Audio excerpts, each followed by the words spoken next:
Iran Israel America जंग का एक महीना, किसका कितना जान और माली नुकसान हुआ, तफसीलात जानकर आप भी हैरान रह जाएं। 28 फरवरी को अमेरिका और इसराइल के ईरान पर सर्जिकल ऑपरेशन के बाद ये जंग संगीन हो चुकी है। खलीजी ममालिक इस वक्त तबाही के दहाने पर हैं। जंग के पहले हफ्ते में अमेरिका और इसराइल ने ईरान के 1000 से ज़ायद अस्करी ठिकानों को निशाना बनाया। इन हमलों में सुप्रीम लीडर आयतुल्लाह अली खामनाई समेत कई अहम रहनुमा और स्कूल की बच्चियां शहीद हो गए। पहले ही हफ्ते कतर में रस अल फान LNG प्लांट पर ईरानी मिसाइल लगने से आलमी तवानाई की सप्लाई मुतासर होना शुरू हो गई। तेल की आलमी कीमत $90 फी बैरल से तजावुज कर गई।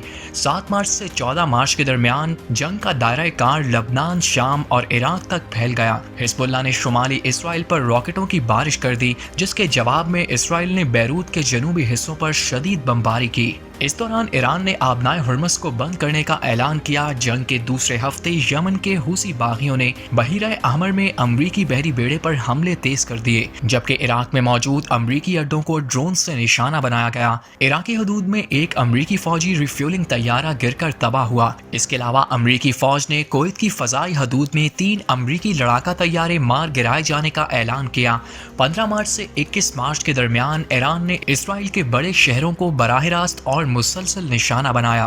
तेल अवीव में ईरान के क्लस्टर मिसाइल से तेल अवीव में तबाही हुई।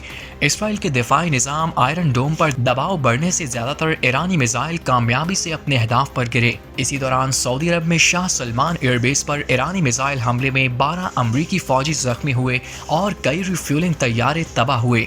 इसराइल ने ईरान के सिक्योरिटी चीफ अली लारिजानी और बेसेज नीम फौजी फोर्स के सरबराह गुलाम रजा सुलेमानी को शहीद किया और ईरान के जनूबी पारस गैस फील्ड को भी निशाना बनाया। 22 मार्च से 28 मार्च तक फजाई हमले जारी रहे, कोई भी फरीक पीछे हटने को तैयार नहीं। ईरान में 1400 से जायद आम शहरी जाँ बहक और हजारों जख्मी हो चुके हैं, जबकि अस्करी हुक्काम समेत तकरीबन 800 से जायद फौजी एहलकार शहीद हो चुके हैं। इसराइल में ईरानी मिसाइल हमलों में 16 अमवात हो चुकी हैं और 1500 से जायद जख्मी हैं। इसी तरह मजमूई तौर पर अमरीका अपने 13 फौजी खो चुका है और 300 से जायद जख्मी हुए हैं। लबनान में अब तक 1340 हलाकतें रिपोर्ट की गई हैं, जबकि 3315 अफराद जख्मी हैं। तकरीबन 8 लाख लबनानी शहरियों को इसराइल ने बेघर कर दिया है। अब तक मुत्तहिदा अरब अमारात में मिसाइल और ड्रोन हमलों के नतीजे में कम से कम 11 अफराद जाँ बहक और 171 जख्मी हुए हैं। अमरीका और इसराइल ने मजमूई तौर पर 10,000 से जायद अहदाफ को निशाना बनाया।